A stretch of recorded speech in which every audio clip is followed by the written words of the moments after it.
सूर्य या शब्दांचे 5 सोपे समानार्थी शब्द सांग जे मी माझ्या कवितेत वापरू शकेन.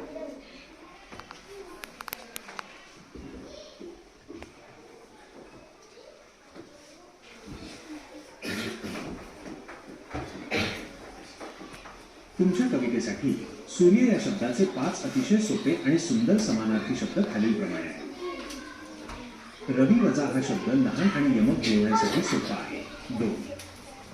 भास्कर वजा कवितेत थोडा भारदस्तपणा हवा असेल तर हा शब्द उत्तम आहे. 3. दिनकर वजा दिवस करणारा या अर्थाने हा शब्द वापरला जातो. 4.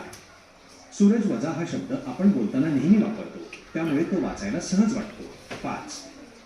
भानू वजा हा शब्द लहान असून कवितेच्या ओळीत चपखल बसतो.